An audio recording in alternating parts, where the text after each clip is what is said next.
there is a myth in science that objectivity means that you don't feel, you know, and objectivity is in the method, and we can apply a method objectively, but we need to recognize, like, we really must recognize that you as a scientist are not something that is not there. You are there, and you are totally part of the picture. Those others are not just, and here where it gets to really the crux of the problem is, like, they're not machines, they're not little inert, kind of not even almost living entities. But the first experiment was actually to see whether, okay, we know that there are these three channels that plants use to talk to each other: light, chemicals, and touch. What happens if I close them all down? And what happens if I close one and not the other? Which one would take precedent? Or if I close them all down, in theory, they shouldn't be able to talk to each other anymore. Yeah. What if they do? And if they do, then there is something else that we don't know. And, you know, surprise, surprise, they do. FC2O. From chaos to order. From chaos to order. Here we go. From chaos to order. From chaos to order. FC2O.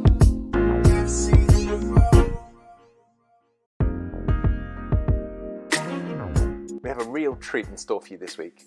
Monica Gagliano is a highly decorated academic who studies the ecological processes by which organisms are able to gather information on their surrounding environment in order to thrive, which provides us, as you'll hear, with invaluable insights into our own take on our place in the world of living beings. To give you a feel for Monica's academic credentials, she is a Research Associate Professor in Evolutionary Ecology and Adjunct Senior Research Fellow at the University of Western Australia, a research affiliate at the Sydney Environment Institute, and she is a Senior Research Fellow at the University of Sydney's Biological Intelligence Lab. And of course, she's the author of the amazing book, Thus Spoke the Plant. To me, what's unique about Monica is that she bravely combines a mix of objective scientific research disciplines with a number of more subjective empirical disciplines to create a more true, complete and integrated science. This helps us to take a peek behind the curtain and better understand the conscious interactions between plants, animals and nature as a whole. Continuing in a similar pioneering vein to cutting-edge researchers such as Cleve Baxter and Rupert Sheldrake, Monica provides us with a highly unusual and paradigm-shifting insight into sentience, consciousness, biological behaviour, and its implications for life on Earth. Enjoy the show. Here we go.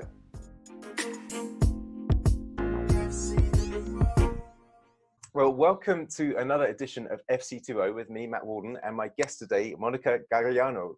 So, Monica, thank you very much for joining us. I know you're in transit at the moment. Yeah, thank you for having me. Yeah, I am in my car. Yeah. So but I am not driving, so, you know, just to clarify. Okay, good. So we're all safe. Fantastic. Well, look, Monica, I was recommended your book by a colleague of mine, Paul Check, you know, I think I first listened to it sometime around June this year. So your book, Thus Spoke the Plant, and you know, it was fantastic. It was so integrated in the way you talk about your research, and I think you know, one of the things that struck me is that, you know, obviously you're from an academic background and working within the academic fields, yet you also integrated a lot of subjective experience with the objective findings of your research. And I really appreciated the sort of bravery that you have in doing that, because I appreciate that that's got to be a kind of challenging process to work through from your perspective. But can you start out by just telling us a bit about your sort of academic background, or even your earlier background, and how this led you into your current research field? Sure. Well, then we have to start when I'm like a kid. Okay, let's do it. Because this is the classical story of like, oh, when I was little. Yes, yeah. Yeah, well, basically, since I was really little, I always, of course, as many kids do, you know, intrigued by nature around me and the little critters and Sure. just the thing that they are all surrounding us. But I wasn't one of those kids that grew up in a family where we would go out camping all the time or hiking in the mountains or any of that. For me, actually, nature was always something that was somewhere else outside, and do not bring it in because that's not cool. And so it was actually because nature was, I felt in hindsight, I understand it. At that time, for me, the experience of nature was of something that was being pushed away. And but yet, as a child, and as I said, like probably all of us as children know, there is like, but why? Why would you push away these amazing things? So I guess I started really getting curious with those animals and plants that I had close enough. And so I'm talking about the pigeons in the square, and you know, the plants, mostly like beans and peas that you know, I would help my mom take out of the skin so that she could make soup, and especially the bolotti beans. I thought always they were like amazing because they were all different, right? Which, of course, if you fast forward a few years later, or quite a few years later, when I went to uni, of course, I learned about, you know, phenotypic plasticity, which really is like is the technical term to describe this variation. And now all things, even within the same species, are all different in forms and colors and behavior. And really, that is the core of much of my research, is based on that amazing diversity. And when I was about maybe around 10, I got obsessed with the ocean. And again, I didn't grow up near the sea. Right. So where did you grow up? I grew up in Turin. Okay. And so it's an industrial city, you know, next to the mountains, but we never went there. And not too close to the sea that you can just go down and go for a stroll. And yet I always, you know, had this craving for the sea, even if I was absolutely terrified by it.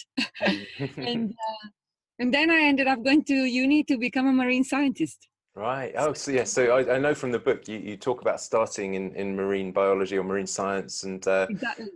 And there's a story in there about how you then sort of switched. Do you want to give us a very brief overview of that story? No, well, I actually did my undergrads in North Wales, in Bangor. Oh, wow. And, okay. Yeah, and then I did my master in Aberdeen. Right. And then I decided that those places were just going to be too cold for me to stay any longer. Yes, absolutely. I worked in various few labs, and then I ended up in Australia for a PhD. And as part of my PhD, I was very lucky because I had the opportunity to spend like most of my time really, literally underwater. And in direct contact with the reef and all the critters that live there. And so one of the species that became like very close for me, because it was the one that I was studying very much so for my research, it was this yellow little damselfish, which is one of the pretty fishes in the same group of the, you know, the Nemos. Yes, so, yes. And so, you know, that was mine was a yellow jobby, completely yellow with just a little spot on the back if he's little, if he's a young fish, and otherwise they just look yellow. And but I always, after a while, you spend time in the water and you actually spend time in the same place. Literally the same chunk of reef, the same bit of the same corner, the same. I knew those corners and those bends. You know, I didn't need to think about them. I knew, oh yeah, you know, in the corner where that bit of coral sticks out, that's where the other guy is living. And right. So it became very familiar, and in that process, of course, you become actually familiar with the individuals that live there, and they and that's where I guess the conflict then arises, because although not immediately, I did my science and my training and my PhD by, you know, observing, catching these fish, putting them in tanks, putting them back sometimes, but mostly killing them at the end of the experiments, which is something that I don't think the general audience realizes. Yeah. So why is that? What's the protocol there? Well, they are humanely euthanized. Mm-hmm. That's the, the word to say, like, we kill them so that we can get the organs out, because we use different parts of the body to determine, I don't know, level of cortisol, if we are looking at stress or reproduction, all sorts of things. So that's normal. That's normal, and especially for research that is done in laboratory, pretty much any animals that enter will never exit, even if you don't use them. Sure. And I'm using the word using because that's appropriate. Yes. In the field, sometimes, we are able to do work just as observation, but it's very rare because the protocol kind of requires, there is an expectation that you will have something internal, so some bits of animal to validate what you're seeing externally. Sure. And to me, I was running this big experiment in the field with this yellow fish, and I was there every day looking at reproductive output and the maternal effects of stress on the next generation. And so I was mums and dad doing their thing, like having their eggs and protecting them, cleaning them, doing their thing. And then when the new babies are like came out, I was looking at them and how they performed, in these environments. Sure. Now, after 3 or 4 months in the field like this and going to these individuals every day, of course, for the standard of science, you are going to be objective and you number them. So they're not people, they're just numbers. And but at one point at the very end, when I went in the water at the very end of the experiment, and I was supposed to, catch them and kill them all, I remember the morning I went in and I just wanted to say goodbye because, we've been meeting each other every day for months. Yes. And I knew, the pair that is number 3, she's very chill out while he's a bit schizo and he keeps biting me, and you get to know them individually and their personalities. Sure. And so that morning I just wanted to say goodbye to all of them. And while for the past months I had these are wild animals, and they would come to my hand. They would sit inside my hand. I could even close my hand around them. And they kind of knew, like, that's just Monica. She comes every day. Don't worry about her. Yeah. That last day, nobody came out. No one. Even the friendly one, the more outgoing, no one was out. Yeah. And there was this feeling, this cold feeling of like, I knew in that moment, I knew that they knew what I was actually thinking of doing in the afternoon, which was exactly, go back and kill them all. Yeah. And I wasn't carrying any nets. I wasn't carrying anything that was going to give me away with my murderous intent. Yeah. But that's it. I was carrying an intent. And that was already in my mind. And somehow they knew. Yes. And so, and the interesting thing about this is that it took me 10 years to actually share this story. And when I did, I actually realized the amazing gift that was in that event. Yeah. Aside from the fact that it turned my career around, because I then experienced a kind of ethical crisis, and I was like, very clear, I cannot do this. I cannot, there is no question that I can ask that it's worthwhile me, and it gives me the right to take anybody's life. For what? No matter how big, apparently, the question, how important the question is like, well, the life is more important always. So that was the superficial, I guess, the more obvious turnover. And I then turned to plants after that moment, without really knowing what I was doing. But when I did start sharing the story, and as I said, it took 10 years before I had the courage, because really, what you say to your colleagues, I had a feeling that they knew that I was going to kill them and they didn't come out, and then I felt really bad and I just had to change. It doesn't make much sense.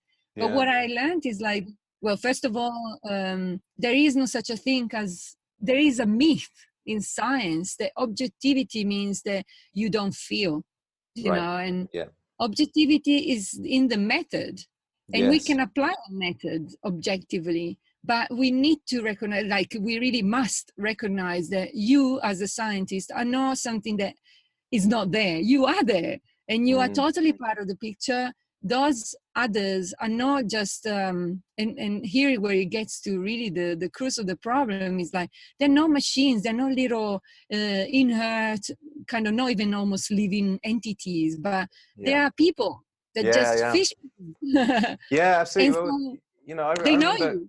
Yeah, absolutely. I remember going to a talk by a vet who you know, she used homeopathy, and I think she's quite, you know, an open-minded vet, and she was giving this presentation on working with animals' emotions, you know, and animals that get depressed and this kind of thing. And I just went along. It was a free local talk, and she made the point that you know, as you've just said, that animals have personalities, and I think we can all agree on that. So your fish have personalities. Obviously, our pets have personalities. That, you know, the wild animals that we see in the garden, they have personalities. And she said, so, you know, if they have personalities, then they are a person, right? And it was one of those things that just, I think, because of the way we're kind of enculturated to think of animals as others and as more lowly than us, and indeed plants even more so, then you know, we don't see them as people, but yet we use that in our language because that's our lived experience of them. And you know, one thing I was just going to throw in, because it's a quote that I used in the paper I shared with you over email. Was there's a quote from a guy called Houston Smith, who's you know, one of the great sort of theologians, and he was explaining that, he says, our mistake was expecting science to provide us with a worldview when we now see it only provides us with half the world. It's physical, palpable, testable, significantly controllable half, right? And isn't that beautiful? It really just sort of makes so obvious what we seem to be blind to in our kind of scientific, materialistic, deterministic culture that we seem to inhabit at the moment. Yeah, and I guess that view as well in itself also betray the very thing that is criticizing as well, because not half, that half doesn't exist. Yes. Even when we are pretending to be objective according to what is this ideal of being objective, we cannot be, because we are not objects. And there is no object to observe either. And it's all about the relating. And so in that relating, if there is another, there is you as well. You can't just, there is no relation if there is just one. Yes. And, and we cannot, you are correct, I think, like, we have been indoctrinated and socialized to think that we're the only real people here. Yeah, absolutely. It kind of not matter. And you're right, with plants, the situation just escalates. Yeah. And so that, in a way, I think that's when I started working with plants, that's where it became really, is through the engagement with the plants that then I had to change first my views and realize, wow, like everyone else, I didn't really see plants. I mean, you see them pretty when they have the flowers on, but for the rest of the time, we kind of ignore them, and they're the kind of background. Well, this is this relates to the notion, I'm sure you've heard of this before, called green blindness, where, you know, and I saw it, I think, on a YouTube clip that was talking about plant consciousness, and there was a picture of a guy standing there in front of a forest, looked like a kind of Amazonian forest. And the guy was saying, you know, what do you see in the clip? And of course, you're drawn straight to the person. Of course. Yeah, and he makes the point that, you know, actually most of the picture is green, and we're blind to this greenness, or to the plants, and you know, but it's over 99% of the world's biomass is vegetable, is that right? Yeah. So it's just crazy, isn't it, that we're. And you know, I find that the really incredible thing is, aside from what we see, so this is one sense, right? But if you were to stop just a second, and it's such a simple thing, but like, how long can you hold your breath? Not long. Because, and after that, what do you do? Let's say that you're really good and you can hold it for a long time. What are you gonna do after that? Yes. If the plant is not there? Like, you wouldn't last, like, there would be no life. The way in which we think of life, animal life, would definitely not be here. We all need plants, and not just to eat them, but literally to just be here, you know. Sure. Yeah. Well, this leads into, as well. Go on. Sorry. No, sorry. What blows me away as well is that, when you eat anything, whether it's directly eating the plants or whether you're eating animals that have eaten plants, those building blocks, those cells, those materials, right? They're actually entering this container, this body, and they are remaking it constantly anew. So really the question is like, so who is this person that I call myself, the Monica that it's here? Is like, how much of the human is what I think human? Yes. It's actually a collection, a collaboration of many others. And so really, can I really distinguish myself from the rest? Not honestly, no, because I'm probably more plant than anything else. So the concept of the human needs to change itself, because the concept of the humans doesn't really capture what the human is made of, literally. Well, absolutely. And, but one of the things that has struck me, and again, we allude to in the paper, the Ghost in the Machine paper, is that, much of our functioning is unconscious, below the conscious level. And, one of the terms that's used for that in the medical textbooks and anatomy textbooks is vegetative function. It's the way, it's the way our body does what it's supposed to do, this innate intelligence. And the organs and the autonomic nervous system really does behave in a vegetative way. And so that's one thing that I think should be a big clue as to how we have evolved to actually, be and to function. But, another part of what you were just saying triggered a thought in my mind. And this is that, if you listen to, there's a guy called Dan Siegel who talks about mind. And, we're going to come back to this later, because obviously what you seem to have uncovered in your plant research is this very clear intelligence that plants have, which you might term mind, although I know a lot of people would reject that because they say, well, where is it? They don't have a brain, they don't have a nervous system, so I know that's a kind of common critique. But the way Dan Siegel defines mind, and he does this not just on his own, but through a think tank of 40 experts who are a mix of psychologists and anthropologists and sociologists, and they had to find a definition that worked for all different groups. And I think it works for your work as well. And he says that mind is an embodied process that regulates the flow of energy and information. Exactly. And so it feels to me like, when, like you say, when you're eating a plant, you are eating a flow of energy and information, and you're embodying it. And so, the experiences that you describe in your book, which, like I say, we're going to get into, that is exactly your subjective experience of working with these plants in that way, isn't it?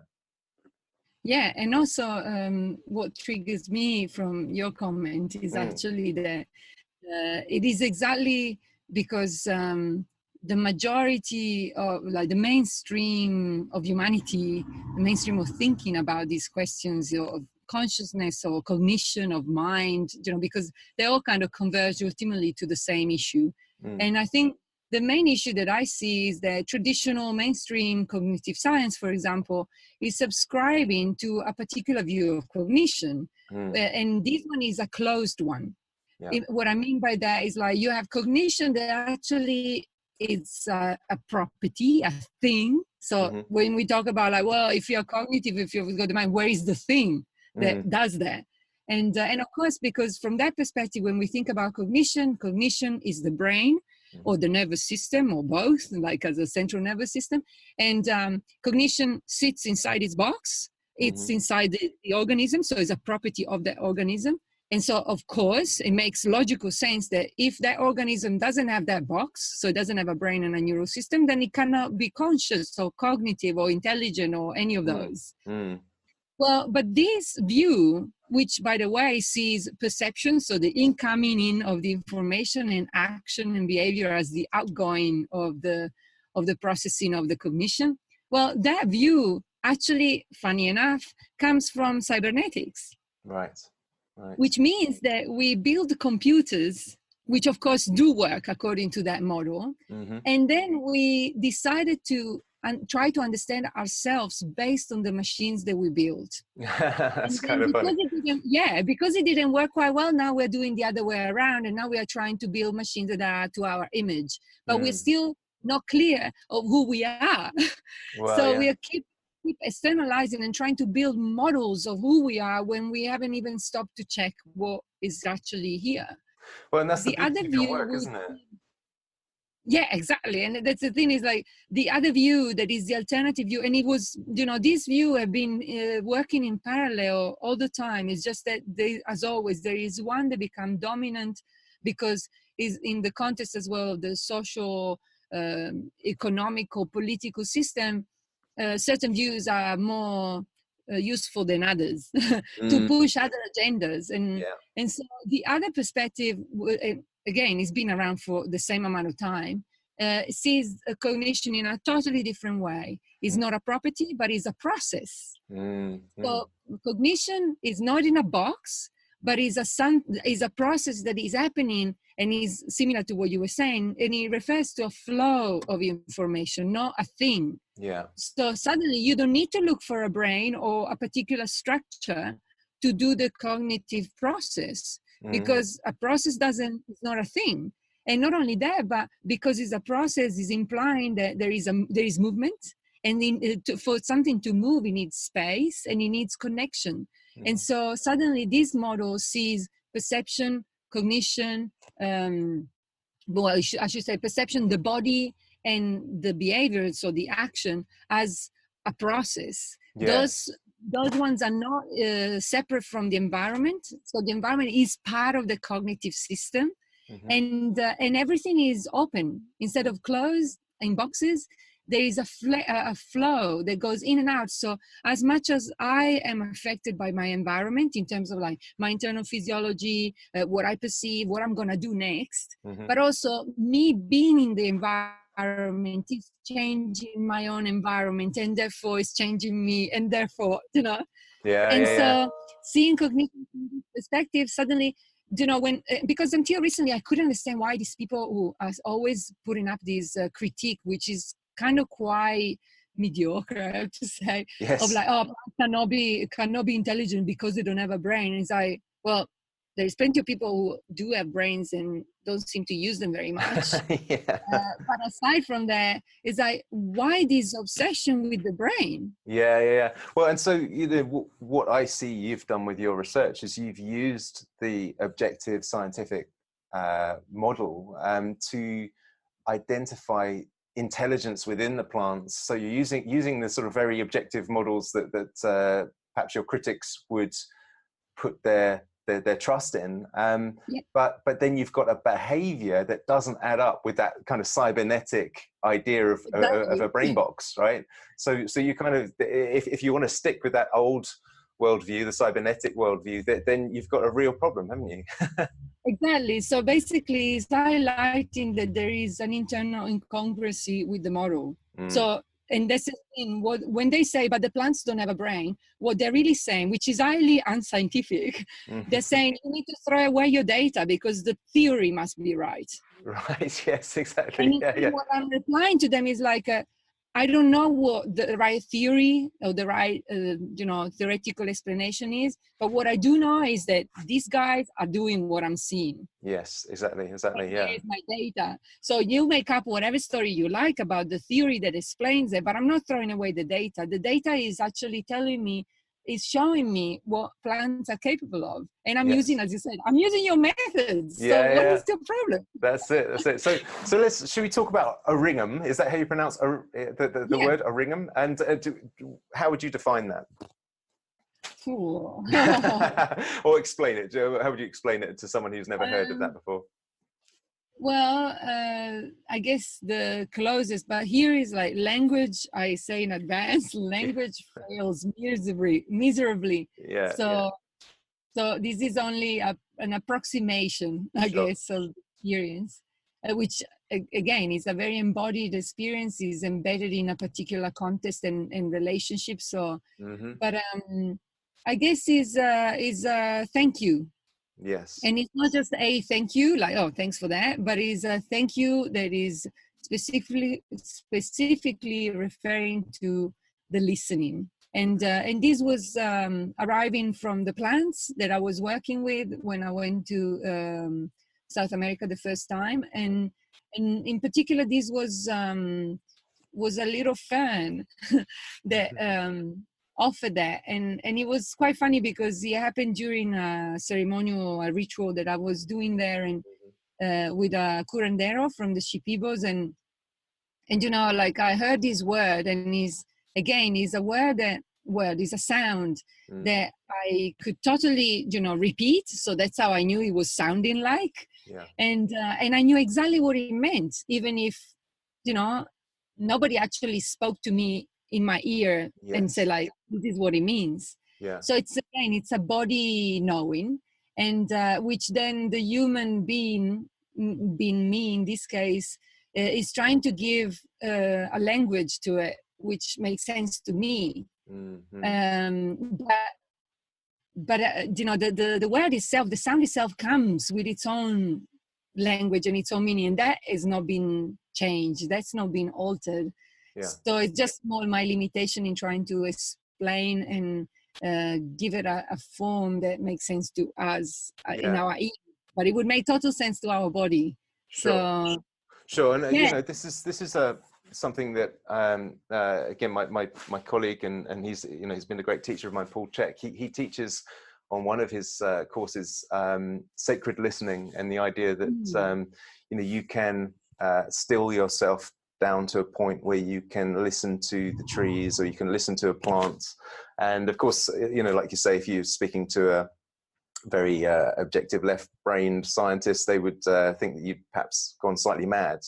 Yet you can have this lived experience of that, and you can derive huge sense of connection, but also of wisdom from the plants. And I've experienced that personally. Really? And clearly you've experienced that many times and have documented that in your book. So, I mean, one of the first experiences I think you described is your experience with the Sakoba tree. So do you want to tell us a little bit about that? Yeah. I should also say, before I get into that, that I feel that this book, which of course challenged the scientist in me as well, throughout preparation, you know, all of it. This book is, as I see it now, is probably really the most scientific work that I've ever done. In the sense that it's actually really just reporting what has happened, and is not trying to understand it necessarily. It's just reporting what happened and what the consequences of those happenings were in my own personal story, but that could be applied to anyone. Yes. And in that sense, you know, not sharing this would be unscientific of me, because actually they're real data, you know, they're real information. And what I'm learning from, you know, the feedback that I've got from people all over the place, that basically so many of us have these experiences, of course, because it's totally part of our natural being. And denying them, again, is unscientific, because it's again the same story as, oh, no, I don't like the data, so let's stick with the theory even if the theory is wrong. And the data or the experiences are showing us that these connecting and these silencing and these listening are totally real. And it's just that if you're not prepared to take the time, then you are not allowed. You should not have the right to criticize this. Because you cannot talk about something that you don't know. And I do wonder if the kind of process of education that we go through almost creates an element of crisis in our self-esteem and our value of our own experiences, because we have to sort of bow down to authority. And I know there's a value in that. There's always a value in listening to people with more experience and things that have been studied using the scientific method. But that should not be at the sacrifice of our own subjective experience, in my view. Absolutely. And also, like, again, these listening to, you know, wiser people, or, you know, people with experience, it's also not been done fully according to what, so no, we speak one thing, but we do other things, because we haven't considered valid at all the thousands of years of experience that our indigenous people everywhere have. For sure. There is being considered not valid. Based on what? Just because you think that yours is better.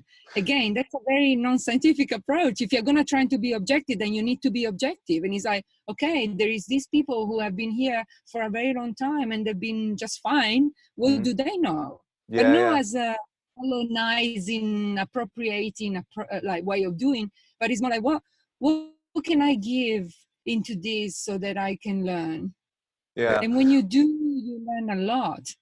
Yeah, absolutely. Well, perhaps we should just preface the discussion on the Sokoba with the paper that I referenced in the Ghost in the Machine paper, which because I think what this does is it makes this understanding that you and I are talking about, which may seem a little bit abstract for some listeners initially, but it brings it into kind of concrete, real life. And that was that there's a medical paper published by a guy called Norman Farnsworth in 1990. And he and other people have published several other papers since then. And, what he explains is that there's 250,000 species of plants, or what he calls higher plants on the planet, and possibly as many as 500,000 that haven't, we don't know the exact number because, of course, it's such a huge task to really pin that number down. But he explains that 74% of Western pharmacopoeia, so essentially the kind of the medicines that your doctors are using, 74% of those plant-based medicines are derived from conversations with shamans. And absolutely, and what he means by that obviously is drug reps going into places like the Amazon or speaking with medicine men, medicine women, shamans, etc., and asking them, well, what would you use for these symptoms? And then of course the indigenous people will say, well, we would combine this leaf with that root and we grind them together when we boil them or whatever, and that's how we would manage those symptoms. And then there's a guy called Jeremy Narby who's an anthropologist, and I'm sure you're familiar with him and his work, but he actually, I think, started out not particularly interested in this field, but when he spent time in the field with the indigenous peoples, he became increasingly, I guess, irate would be the word, at the fact that this indigenous knowledge was being essentially stolen from them. They were sharing it, but then huge profits were being made from it by the pharmaceutical industry, with no kind of gratitude to the original peoples that had discovered these things. And I guess the point in describing that 250,000 species is that the chances of being able to combine these plants or find these plants from a kind of trial and error perspective, is the statistics on that is that essentially it's impossible. And whenever you speak to these indigenous people, then you ask them, how did you know that helps with blood sugar, or that helps with depression or whatever? They would say, well, the plants told us. Yeah, right. Just asked. Yeah. And this is what Bruce Lipton would call a cosmic joke. And is that you'd have a doctor sat in his office, perhaps here in the UK or in Australia or wherever, prescribing medicines that he thinks are fully sort of scientific, objective, and of course they have been tested in that way, but the original source of them was from a conversation with a plant, and of course that would not be entertained. So it's kind of fascinating, and I think hopefully that provides a little bit of context, because we're all exposed to this medical system and the drugs that have been manufactured as a result of those conversations with plants. So do you want to talk about your sort of conversations with Sokoba? Yeah, well, I ended up going to Peru because I had a series of dreams while I was in Australia, and they were of the kind that it just didn't feel like just a dream. And by the third dream in a series, I decided to investigate a bit further. So I knew that this place that I was seeing in my dream actually existed. I had this feeling, and so I went and looked for it.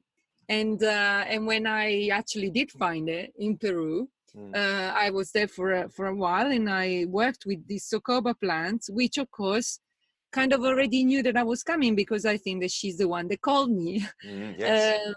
And when I asked the curandero, he already knew what my plant was, and I couldn't have known, because I didn't know anything about plants, and I still don't, and I definitely didn't know anything about a plant that is living somewhere in near Pucallpa. It's like I didn't even know what this place was. And so Monica, could you just explain what did you say curandera? Is that the name? Curandero is the name for the doctor of the plant. So cura means heal. So it's the same as saying the healer, but they're actually, as you just mentioned before, like these guys are high-level doctors. Like they can treat almost anything, and I have seen them doing that, including both locals and foreigners that come in and they are looking for help. And so he was one of those, and we had plenty of chats and everything, and I started this process that is called the dieta with Socoba, which meant that the shaman or the curandero made a little kind of like a tea out of the bark of this tree, and I was I was drinking it, and then being placed in isolation. So I was in my little hut. Nobody would touch me, look at me, talk to me, except for the curandero would come once a day and check on me. And I should say as well, this is not an hallucinogenic plant. It's just another plant, and well, it's actually a tree. And you're just sitting there, and it's really, the first thing that you find is that it's really hard for us, coming from a very busy environment, to sit in a hut doing nothing. Yes. And like, what am I doing here? And what am I supposed to be expecting? What is it? Until the unexpected happens, and then you're like, oh, this is what I was doing here. And that's when the plants arrive, and you know that you're in the presence of someone else. And the amount of information that arrives is incredible. It can come again through dreams, but it can come like just in the middle of, you're just swinging in your hammock and suddenly she's there. And not only that, but exactly. But even like, I remember with Socoba in particular, I was literally swinging in the hammock inside my little hut on my own. And then suddenly I had this vision, I guess, out of nowhere. And it was right, my eyes were open, and it was right in front of my eyes, as if I went somewhere else for a while. And I know this plant is not hallucinogenic, so it's not about tripping and then you come back. And the amount of information that the plant shared were not just, they were like, information that were directly relevant to my own personal journey as an individual, and in relation to my, my family and the people around me, but also unexpectedly, really, because I'm not a medical doctor, I was receiving information about, what the plant is for. And it was through drawing as well, and I was finding myself drawing things that I didn't know why I was drawing them, and then they will coalescing like because I'm the cleanser for the blood, and I'm like, oh, okay.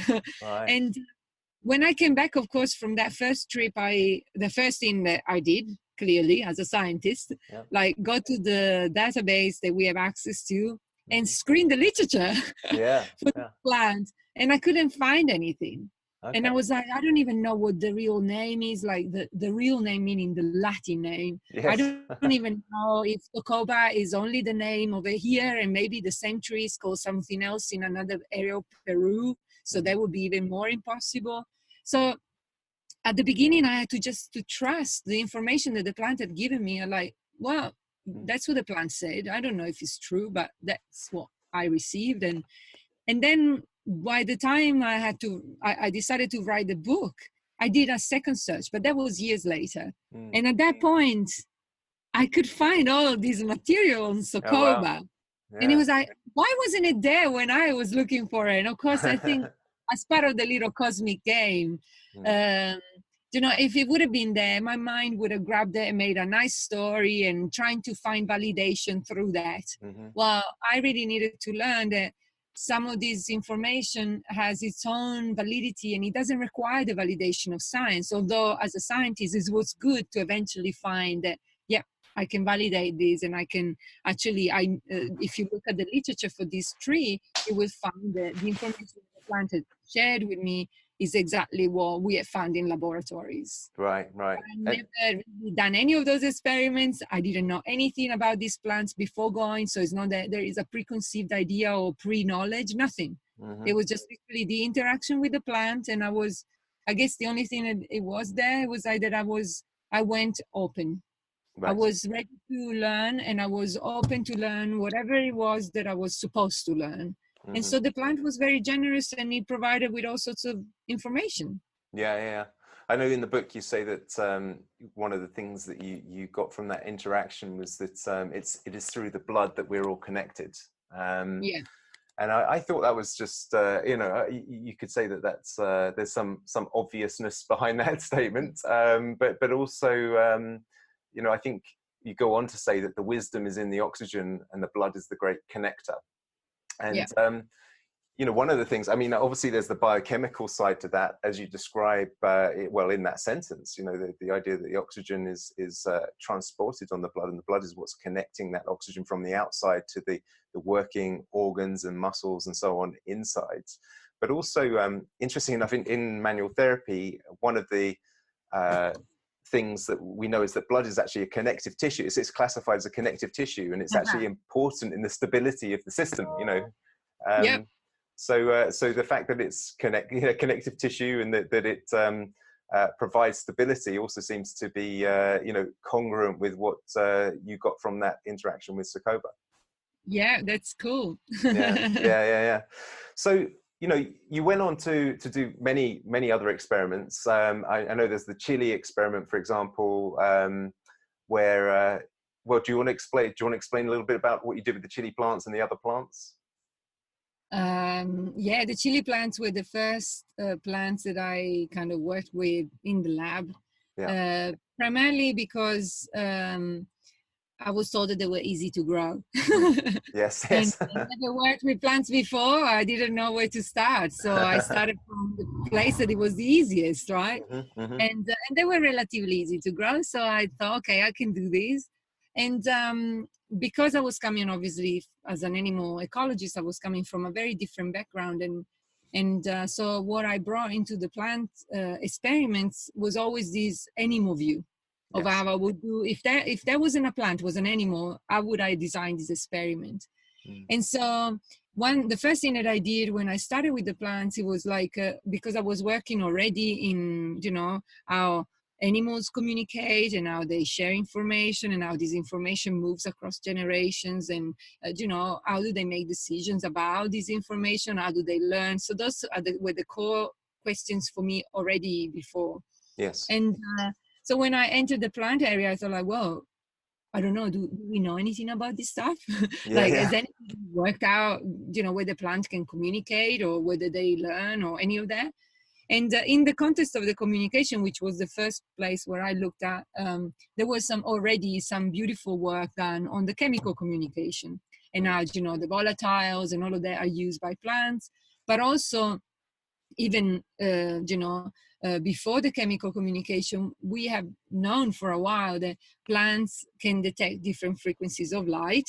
Sure. And depending on the ratio between these different frequencies, they can tell whether, someone is growing next to them or whether they should speed up their growth, or they can modify what they're doing in response to light, basically, which is, no surprise. Yes. And of course, there was also the area they described the biochemicals as well as physical touch. And plants can, if they touch each other, they would know whether this that I'm touching is a friendly one, is not a friendly one, or is a brother or sister, so is a sibling or is not a sibling, and decide what to do and do different things based on those bits of information.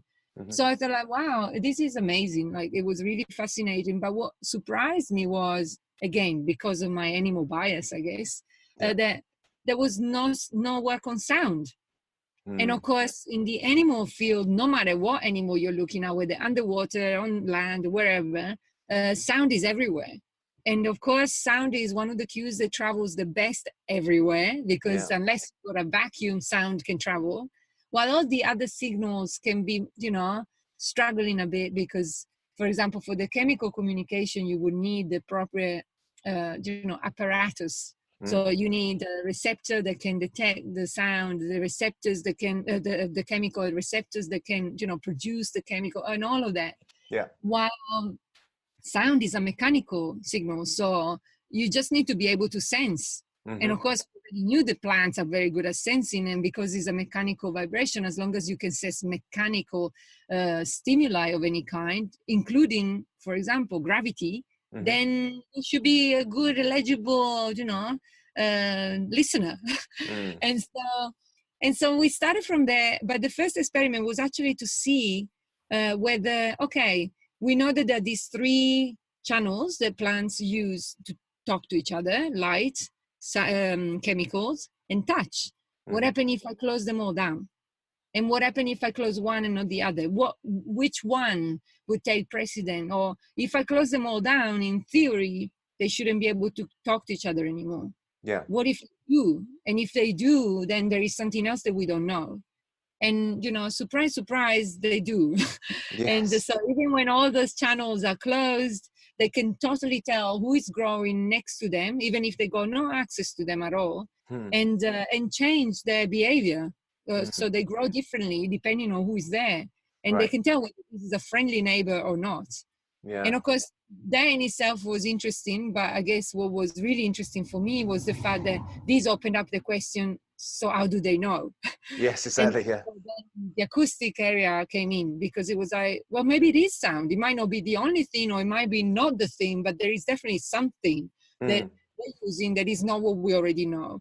Yeah. And sorry, I was going to say, this reminds me a little bit of research that I read on noradrenaline in rats. And what they were able to do was to record the actual sound of noradrenaline, because every molecule has a vibration, right? And so if you've got sophisticated enough recording equipment, then you can record the sound of that vibration. And so they did that with rat noradrenaline. And then they played the sound back to the rats and monitored their various vital signs. And of course, their heart rate went up, their breathing rate went up, as if you'd injected them with noradrenaline. So it just shows how everything is a vibrational reality that we're living in. Yeah. And it sounds like, very, very similar in some ways to what you've uncovered with the chili plants. Because then, of course, I went on and looked at how sound might affect, a little bit similar to the rat experiment, like, okay, so if I record a sound that I know the plant is after, say the sound of water, and then I only play it back, but there is no water there, it's just a recording of it. Would the plant know, and what would it do? And of course, they know that it's water, and of course, they try to grow towards it because that's what they want. Right. And now there's another research from other colleagues, the sound of the caterpillar chewing on the leaves, the sound of the bees approaching flowers, and it's really, for me, of course, it's really good to see, because when, of course, I started, it took forever, as you can imagine, to publish the work, because they really thought that this doesn't make any sense. What do you mean? You don't even know what the signal is, so how can you say? And it's like, well, I don't know, because it means that we need to look more into depth. And so at the beginning there was a lot of resistance and a lot of not very nice behavior, very friendly.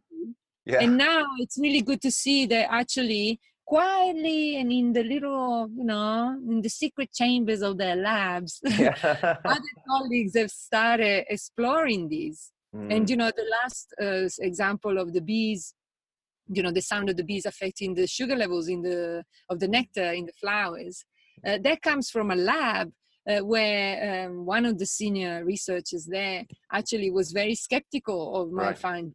And then 10 years later, here it is, doing it himself. So that, for me, is really good, because it's like, I don't actually care if they remember, and I'm sure they do, but I don't care. It's more like the fact is if someone that was actually skeptic about this is now investing resources and energy to explore this, obviously something good has happened. Yes. Something is moving, and definitely, you know.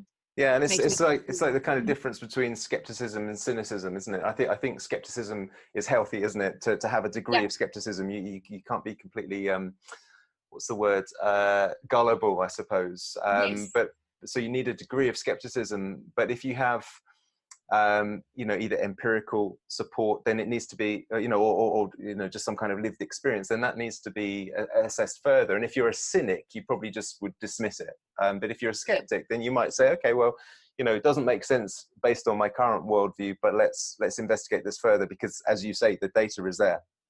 Yes. Mm. Yeah, so that's really cool. yeah, it's brilliant. Yeah. So I don't know if you finished on the chili experiment. I'm sure you could keep talking on any of these for a long time, but shall we move on to the mimosa plant briefly and just explain how, because that was a fascinating one, the habituation of the mimosa. Sure, like mimosa is the super rock star, I guess. Right, like, yeah. Everyone wants to know about mimosa, and I guess for good reason, probably because it was the first experimental study to really demonstrate that a plant can learn and remember, but not in a, because the word learning, memory, and that kind of stuff has been used on plants before, but it was always kind of, metaphorical, or, they're learning, but we don't really mean learning. What we mean is like that, a plant will know when to flower. It's like, but that we know that is encoded in the genes. We know that that's, a quite kind of, if there is a particular temperature, that's what triggers the plant. It's kind of fixed and not flexible. While the learning that I was talking about is the same kind of learning that we would talk about if we talk about, ourselves, or we talk about our dogs and our cats, and, and that means that the learning is happening within the lifetime of the individual. It's a flexible response. It adapts, it changes in real time.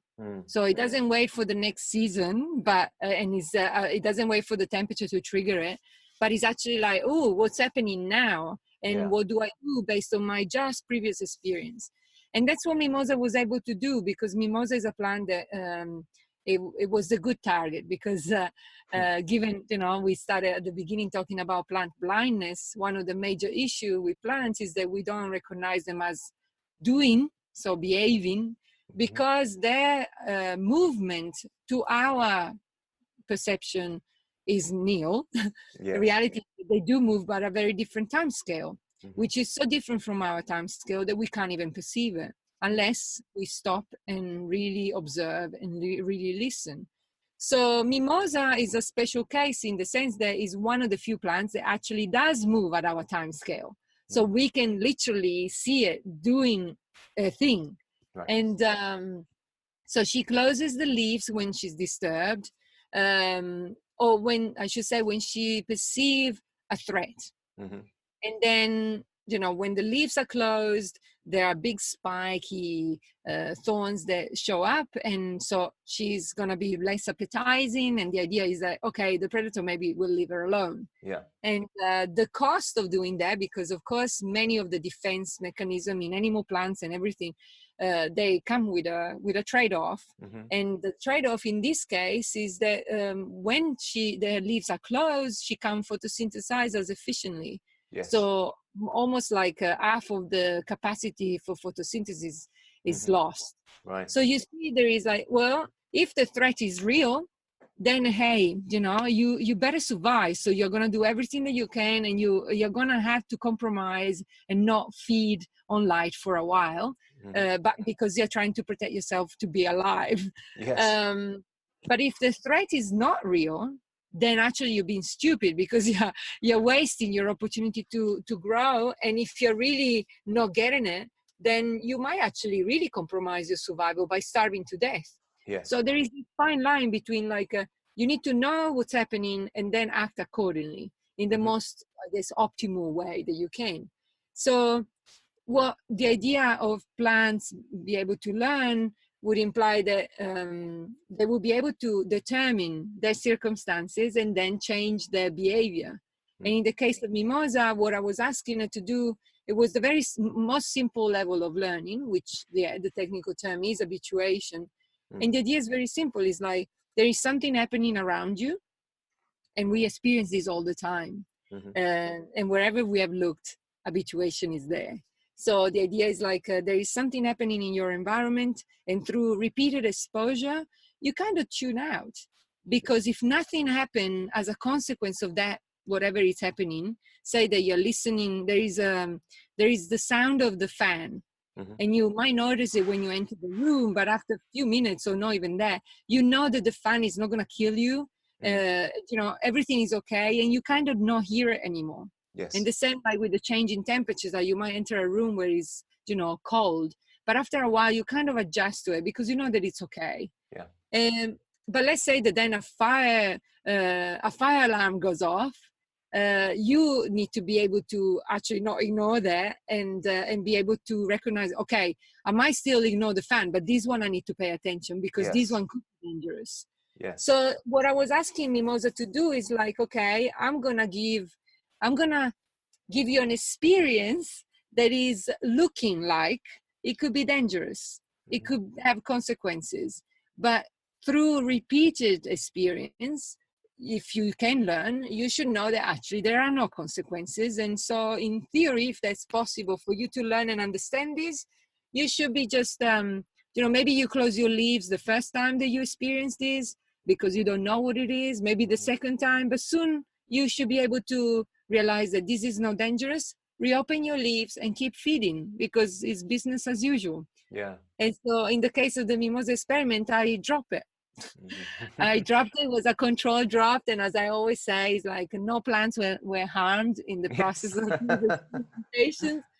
It was enough to basically scare the plant with this sudden stimulus that arrives, and it's like, whoa. And of course the plant should be thinking, what's that? Yes. Until it worked out what's that. And then when the plant does work out what that is, it opens the leaves again, and I'm still dropping it. But the plant has already decided, like, oh, this is annoying. You know, it's really annoying me, but it's not deadly. It's gonna go hopefully soon, and that will be fine. And so by doing that, what the plant was showing me is like that it was literally adapting its behavior in real time in a flexible way that reflected the needs of their environment, and which in itself is great. Then, of course, I had two groups, and one of them was in an environment that had plenty of light. And so the Mimosa in those environments could afford to be lazy because anyway, there is lots of light. So even if you get it wrong a few times, who cares? And while the plants in the lower light environment, well, making mistakes there and closing for no reason or for no real threat, that might cost you, you know? And what I found between those two groups is that exactly what I just described. The plants that were in high level of lights were kind of like lazy. Like they still learned, but they were lazier because they didn't need to be fast. While the one in the low light environments, they had, you know, there was urgency. So they learned much quicker. Sure. And it also feels like, again, you know, if we anthropocentric, I don't know how you say it, anthropocentricize, we make it anthropocentric, then it feels like also the plants seem to have some kind of vestibular system. And now is there something known within the plant that allows it to feel that sense of drop that we would feel if we were dropped? Well, this plant is, you know, is quite well studied, and it's got all sorts of electrical capabilities to detect its environment. Right. Like that, no, by chance, it's called the sensitive plant. It's a very sensitive creature, and it can probably sense both the displacement, the impact, and all of that combination.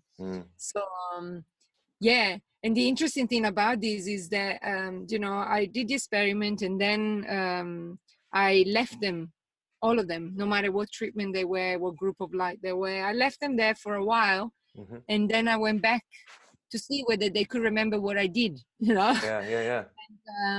And the first time I went back was actually 3 days later, thinking very anthropomorphic and anthropocentric. I think if it was me and I had dinner, because that's the equivalent, would I remember what I had dinner 3 days ago? Nah. So I don't reckon they can remember what this is. And instead, when I re-offered that experience, they were like, oh dear, this again? And so from the very beginning, they were like, no, there's no need to close about this. I know this. And I was like, damn, maybe it's too soon. So I went back 6 days later still. And then I left them for 28 days. So that's almost a month later. And again, if I had to be anthropocentric, it's like, I do not remember what I ate for dinner a month ago. Yes. But the Mimosa do, and they remember the experience. And again, they know exactly what's going on. Yeah, it's amazing, isn't it? Really fascinating. And I guess it poses the question, which I appreciate you may not have the answer to, but where is that memory stored? How do they recall something that is, as you say, a long time in the past?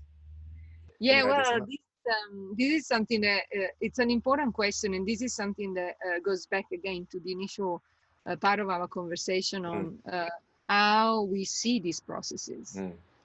And again, if we are looking at a memory from the, cognition is in the box kind of model, then we are expecting to find a chip. We're expecting to find that something that is in the brain, it's something in there that is like the memory chip, right? And of course, this that is very problematic, especially for those that do subscribe to this model, because already there is no brain. So you start already with the wrong foot. It's like, there is no brain. It cannot be in the brain, but obviously the Mimosa can remember. So what is it? And then if you take the other perspective, then I don't think there is much of a problem, in the sense that if you are looking at the other way, then you could think of memory as a part of the embodiment. So it's not in a particular place, but it's actually everywhere.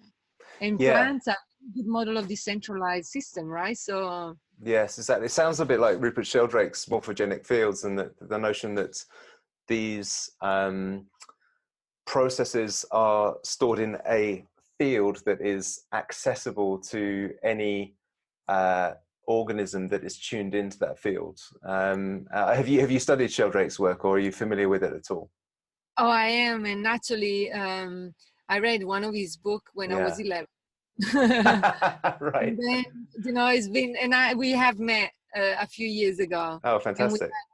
Conversation. I bet you had a great conversation. And it's, I think we will be at a place in time now where his theory could be put to the test. Okay, excellent. That's exciting.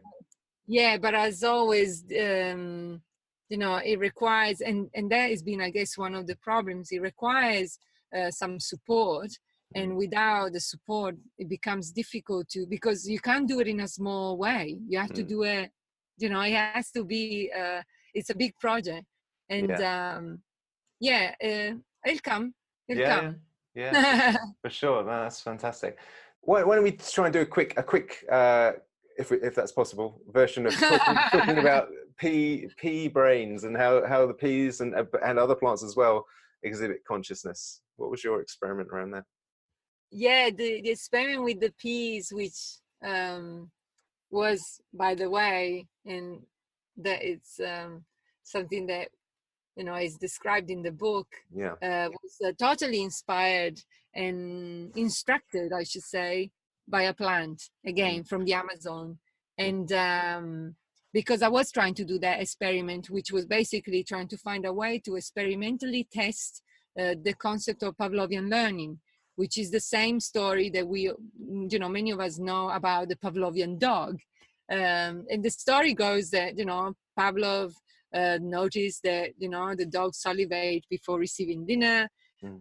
Then he's ringing a bell, and the bell doesn't trigger anything because it doesn't mean anything to the dog, until he rings the bell, and then he presents dinner, rings the bell and presents dinner. And when the dogs start learning about this association, which is a bell predicts the arrival of dinner, then the bell alone will get the dog salivating. And so the dog is basically imagining dinner arriving, which normally it does straight after the bell. Yeah. And not only that, but it's salivating in anticipation, basically. Mm-hmm. And so the idea was like, can we find a way to test whether this kind of learning, which is known as Pavlovian learning or associative learning, and it's a level up from the habituation because it requires the organism to associate, so to create a link between two things.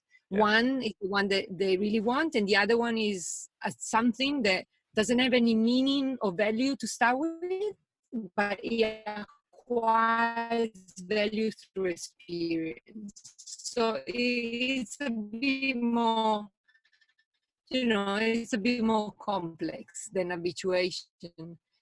Mm-hmm. And it wasn't working. And then I ended up in the Amazon, totally, separate issue from that experiment.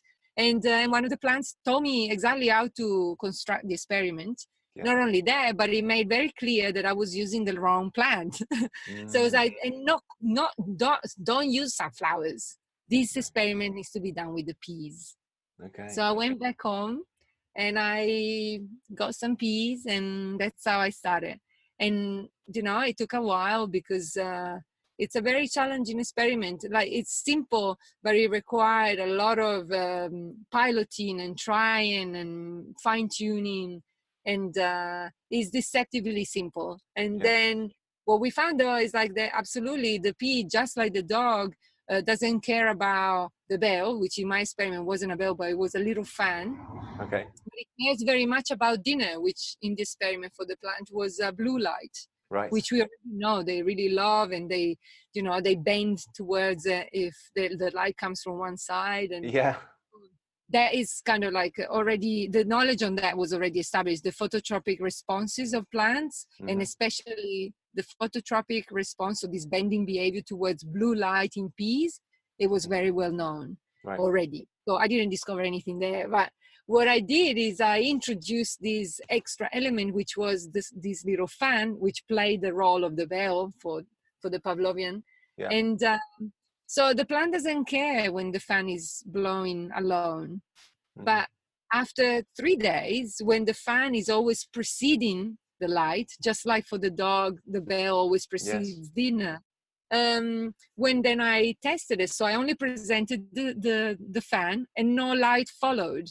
The plant decided to follow the instruction, basically, or the suggestion that the fan was proposing, which is like, follow me and you'll find the light. The important thing here to say is that the way in which I tested this was, I knew that if there was only the light and no fan in the picture, what the plant will do will go 100% to the light, because that's what they do. Now, when I tested them, basically, I was asking them to follow the fan, which was giving a kind of contradictory piece of information. It's like, I know you saw the light last time from this side, and instinctively, you would want to go that way. But if you've learned that the fan is the real key here, and it's going to tell you exactly where the light is going to come from, if you learn, then you'll follow the fan. Yeah. So between these two choices, the plants actually follow the fan over their instinctual, urge of going for the light from the place where they saw it last, which is what they would do naturally. Right. So that decision was a strong one. I really like the plant is really committing to go in a direction which, instinctively doesn't make any sense, unless from experience you have learned that actually this makes total sense. I know what's coming next. Yeah. And so it was interesting because first of all, of course, it's like, again, plants do learn, and not only habituate like the Mimosa did, but they learn also this higher level of learning, which we considered always just completely an area for animals only, Yeah. And not only that, but the plant, just like the dog, is also anticipating. Yeah. So he's expecting something to happen after the fan in this case. Yeah. And first of all, who is expecting what? Yeah. Who is it that is expecting here? If there is no one there, who is it? Someone is expecting. And also it means that just like the dog, there is a projection in the future. Yes. Or based on the past. So there is an understanding somewhere that there is, value into things, and these values allow you to determine what you're, based on your previous experience, what you're going to do next, which is again the definition of learning. Yeah. So the P was, there was a recent article by a group of colleagues, I guess, which was featured quite widely, and also including The Guardian and other magazines. Right. And they were, attacking both the Mimosa and this P study with the usual, like, they don't have brain, therefore. And it's like, what is interesting is that what was missed is the fact is like, here is the data. Yes. You might not like it, and I understand that.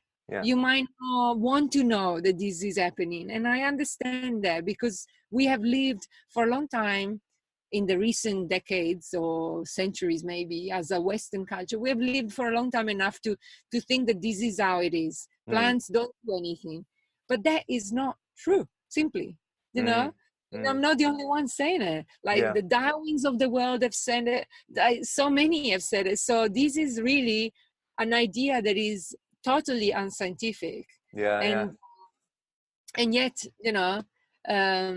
it causes so much stir, not so much because of his scientific validity, but totally because he's going, touching those preconceived ideas. Yes. And belief. One of the things that I've read around is sort of models of conscious development, and Ken Wilber is one of the sort of leaders in that field, and he's combined a lot of different people's models into looking at them from an evolutionary perspective and seeing how the human consciousness has developed across the eons. And essentially he kind of starts out with the idea that you've got sort of archaic belief systems, and then magical or animistic belief systems, which is kind of what we're talking about here, that there's spirit or life in everything, including of course the plants, but in animistic systems it might be the rocks and the rivers as well. Yep. And you move into the sort of mythical side of things, which is where the religions start to emerge with their myths, and then you move into scientific rationalism and materialism, which of course is where science is based. And you might think, well, that's it, that's the top of the hierarchy in a way. But beyond that, you have the kind of postmodern and pluralistic and ecological sides, which again, you're moving back into a kind of awareness of nature. And the pluralistic aspect of that is that you realize that there's two sides to every coin, like we said, the objective and the subjective.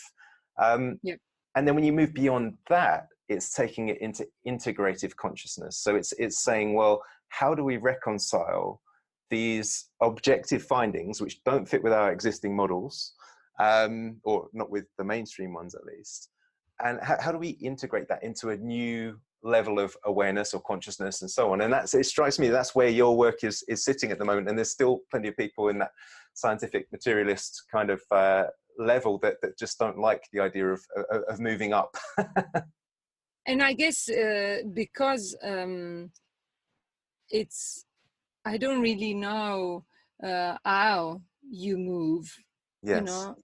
I guess, I wouldn't know what to say to them if I had a chance to say, look, because it's the same as if you are very religious and you're trying to explain to someone what God is.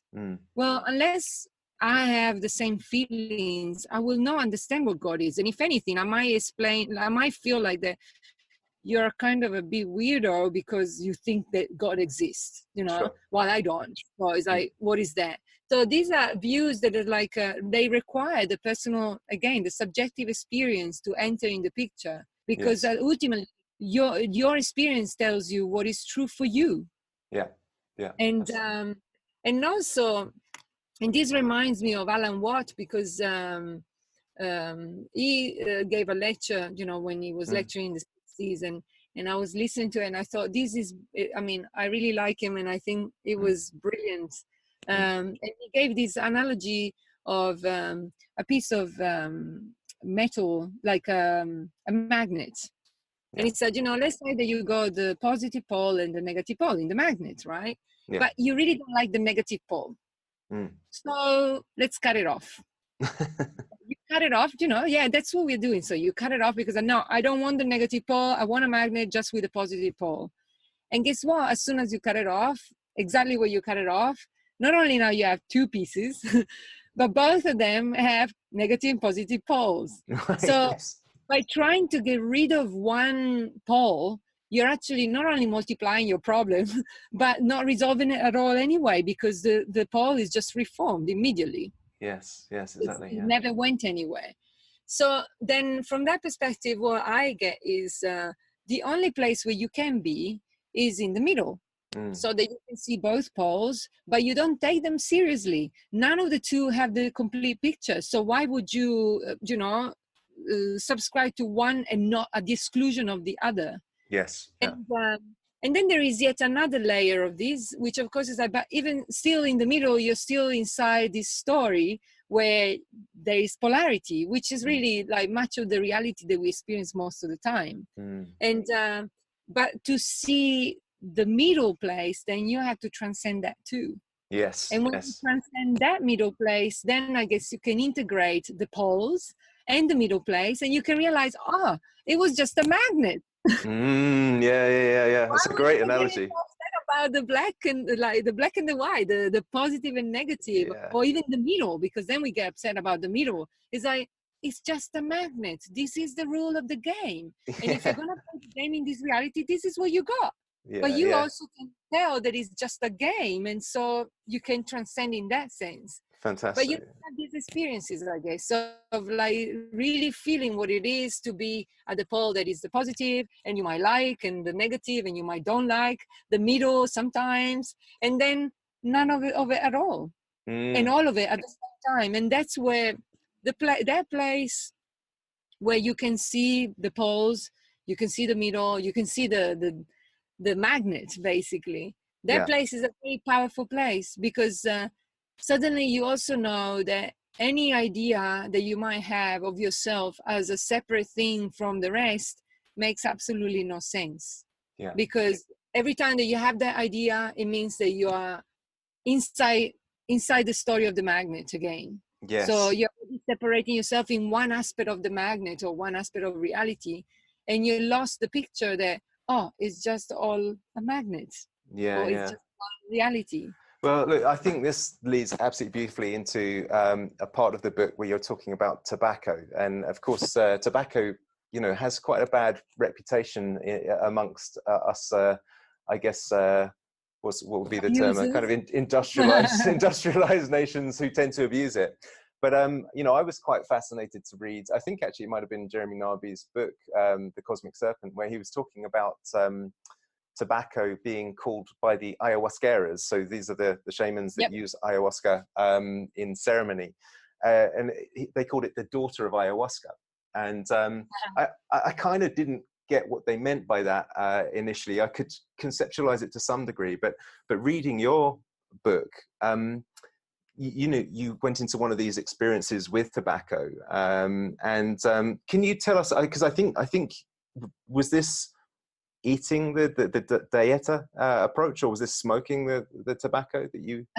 I never smoked in my life, although I've been surrounded by smokers, including my family, and this is it wasn't because I was trying to be good. It's just like it never interested me.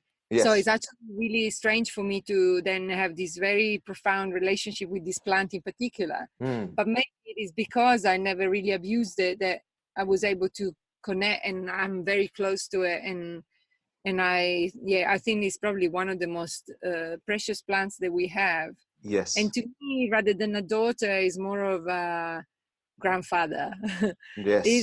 He's the big boss. And if you look at those cultures, you'll find that pretty much everywhere, including here in Australia, but pretty much everywhere, there is a tobacco plant who is used to basically open the door. It's the guardian between the spaces, and it really feels like if he's there, everything will be fine. He's the one that looks after the space and makes sure that everyone is behaving accordingly, to the rules, and is behaving respectfully, and And so, yeah, it was interesting because I've done work with elders and, you know, curanderos and amazing indigenous people from all over the place. But in the context of the dieta, I was told the very first Shipibo woman that I work with, he told me, like, you know, here is what happened to me after doing lots of dietas with various people, and, you know, my grandfather first and all of that. And this is a man that started like when he was 8 or something, you know, so no comparison. Yeah. But he said to me, at one point, the plants will call you by name. And there will be no need for you to have an intermediary like a teacher, because the plant will be directly the teacher, is always directly the teacher, even when the human teacher is in there. But in that case, you will know that then it's just you and the plant. And so you will have to engage in that way. And for me, that was a surprise, because of course I never thought that would happen to me, but that's exactly what the tobacco did. And it literally called me by name, just as the Shipibo man had told me. Wow. And there was no choice. It was very clear, like, okay, we're doing this work. And so, you know, what is required to diet with me? Come on, let's do it. And so I did. And of course, circumstances were created around it. They were like, oh dear, this is perfect. You know, I was offered this place by a friend that lives like in the middle of the forest. She was going away, and she said, would you like to look after my place while I'm at work? I was like, yeah. So I had my dog with me, who is my little guardian angel, and you know, and if I was a witch and he was a cat, then we would be a perfect match. And yeah. I'm not a witch and he's not a cat, but it was still a perfect match. And so yeah, and the tobacco was incredible in the sense of like the depth and the perspective that he provided, not just from a health perspective and what he's good at, and you know, but the clarity that he gave me on the state of humanity and why we are suffocating in our own story and creating so much chaos and destruction, especially at the moment more than ever. It was just incredible, and it blew my mind how a plant would be so generous with the knowledge, you know. In explaining, you know, to someone that I kind of felt like I'm the retarded human here that doesn't know what's going on, and here is a really wise plant who is gonna actually teach me what it means to be human. And,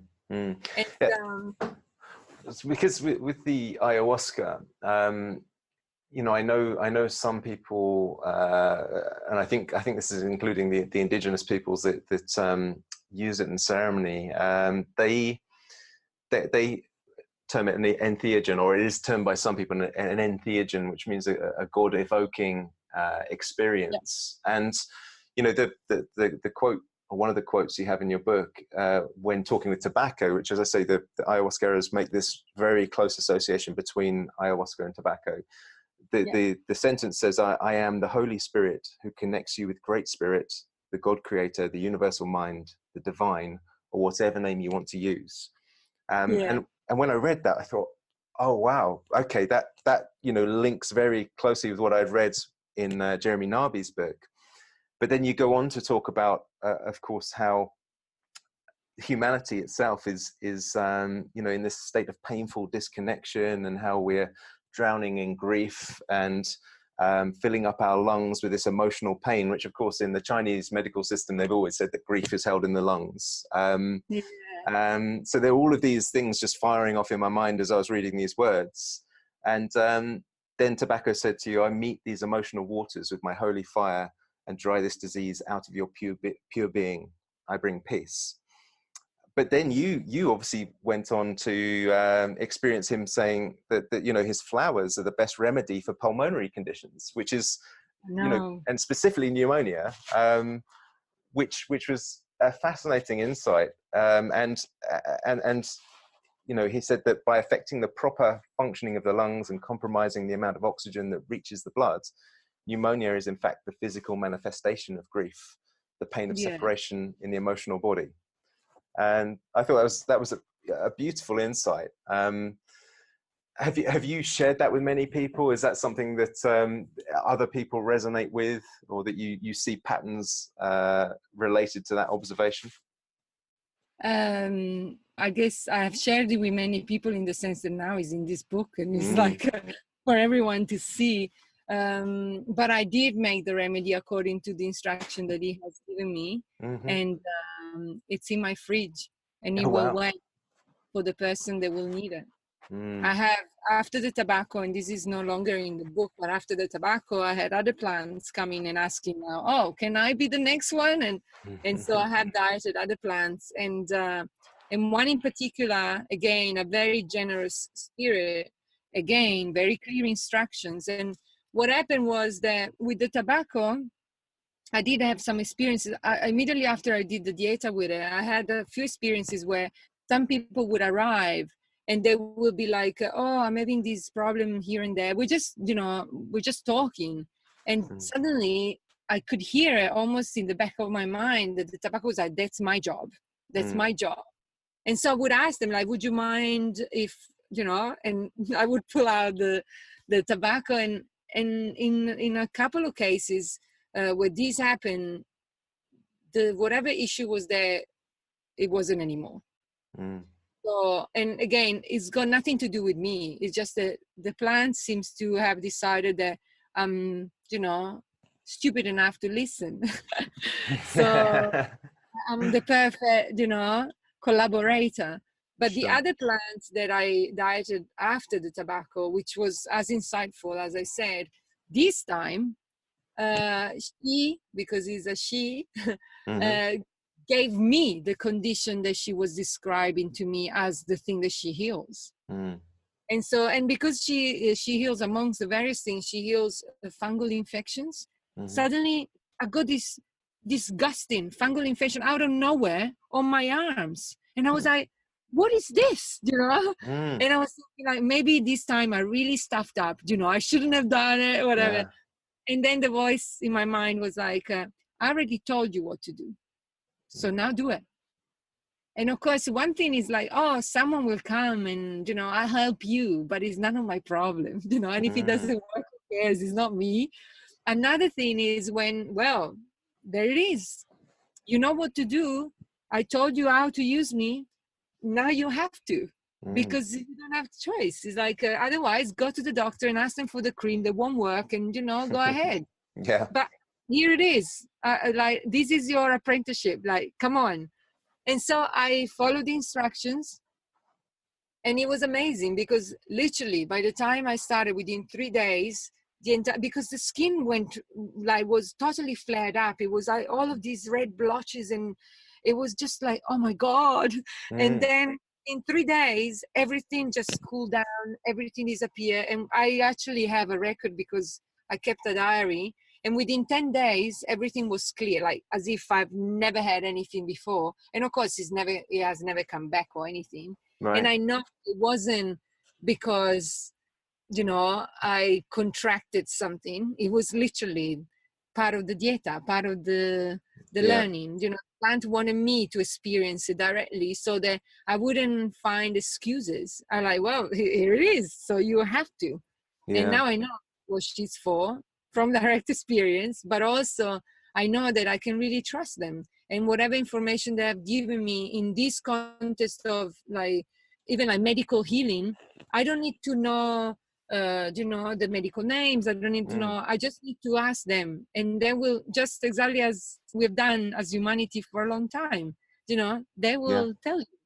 And if you're going to follow the instruction, you'll just get there.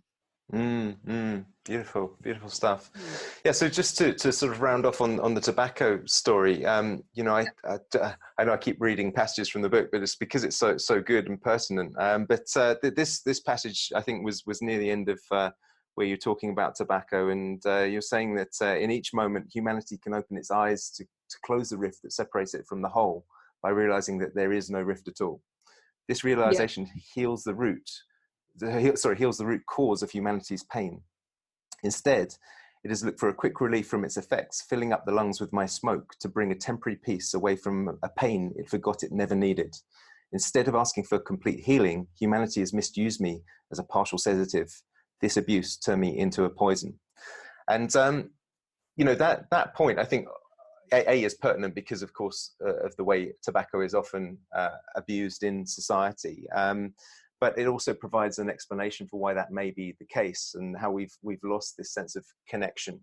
And it just seems to me that fits so beautifully with what we see going on in society. Or well, maybe it's not beautiful, but it's, it connects with our observations of, you know, these soaring rates of depression, this sense of isolation despite social media almost being, you know, a driver of isolation. And, you know, you were talking about, when we were discussing researchers and levels of consciousness, you were talking about this sort of sense of being separate and different from, and being the observer. And, you know, it struck me, I was reading a book called Love, Freedom and Aloneness by Osho, which is interesting because, I mean, this is just a coincidence, I'm sure, but Osho, every time I heard you mention Osho, I kept thinking you were saying Osho. and anyway, Osho was the plant that you know, obviously talked about blood being the great connector. But in Osho's book, you know, he was talking about aloneness, and it really struck me that, you know, you could choose aloneness or you could choose all oneness. And I think that's what your research is uncovering, is this sense of unity and all oneness, and how we are all completely integrated and interactive. Would that be a fair sort of comment?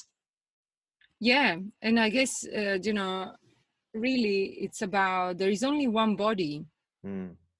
And the destruction of the Amazon right now, the fires here in Australia, they should be painful, not because you're watching the news and thinking like, oh my God, you know, that's really bad. But it should be physically painful. Because if you realize that that is your body too, then why would you burn it? Yeah. Why would you burn yourself? Why would you cause the destruction to the self? Because there is only one self. And, I guess, though, again, as we were talking about before, if you're stuck into the positive or negative pole story of reality, you can't see that. And even if you sit in the middle, you still can't see that. You recognize that they're poles, but you can't see that. And what is requiring here is to see that there is a magnet. And by just stepping into that space, automatically there are things that we would never, ever dream of doing. Yeah. Because they make absolutely no sense, not from a moral perspective, not from ethics perspective. We would need no morals and no ethics, because we would just know, and you just know that there are some things that are just not what you do.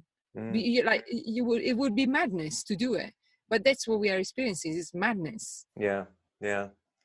So to round this off, I guess the big question for most people is how do we reconcile this new information into our daily lives? You know, what are the implications for life on the earth as we know it today? I mean, there are implications for farming and for diet, and you know, even for academia and so on. What are your sort of take-home messages?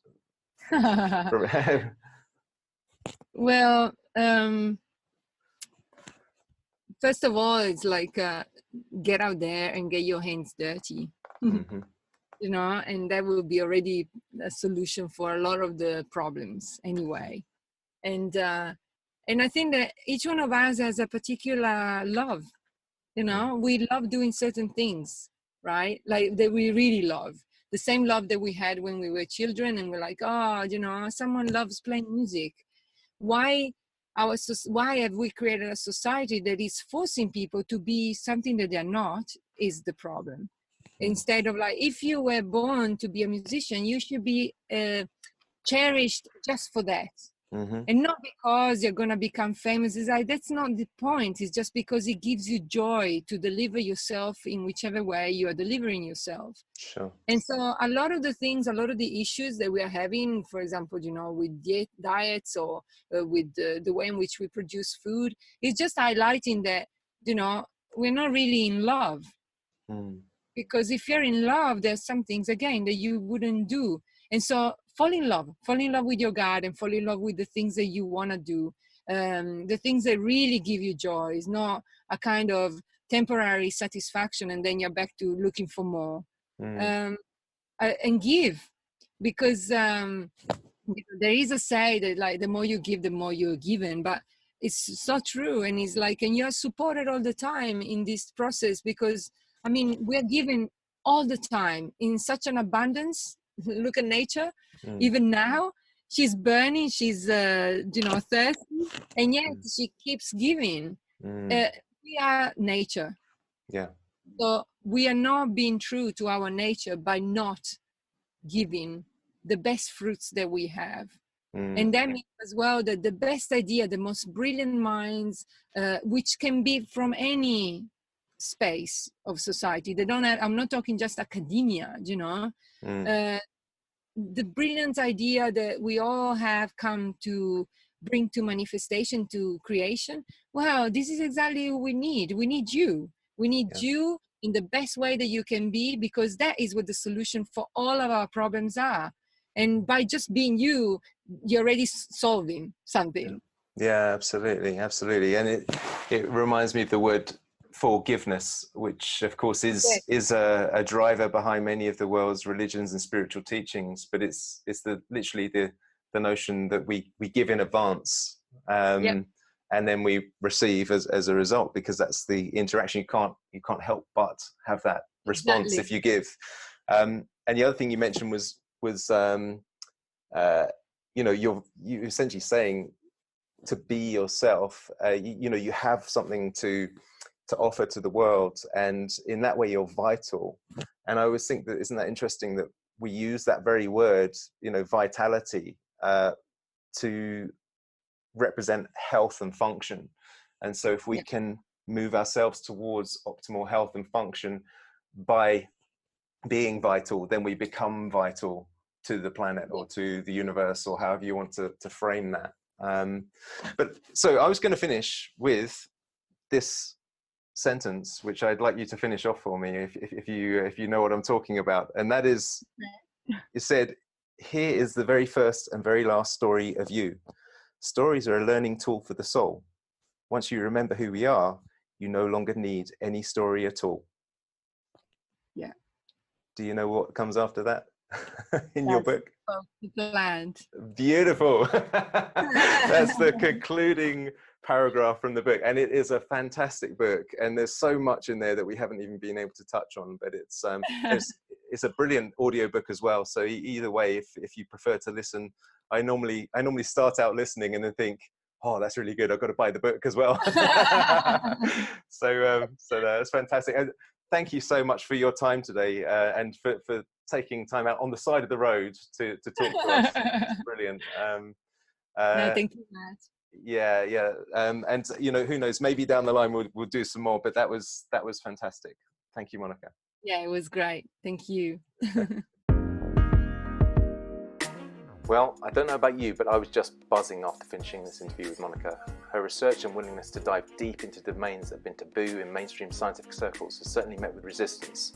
Not because the science is bad, but because her findings strongly suggest that our current model of consciousness is either wrong or at best incomplete. Her message, though, is one we can all agree on, that all life is sacred. If you're as inspired as I was by that interview, please do share it with anyone you think would find it as fascinating as you did. Look forward to seeing you on the next show.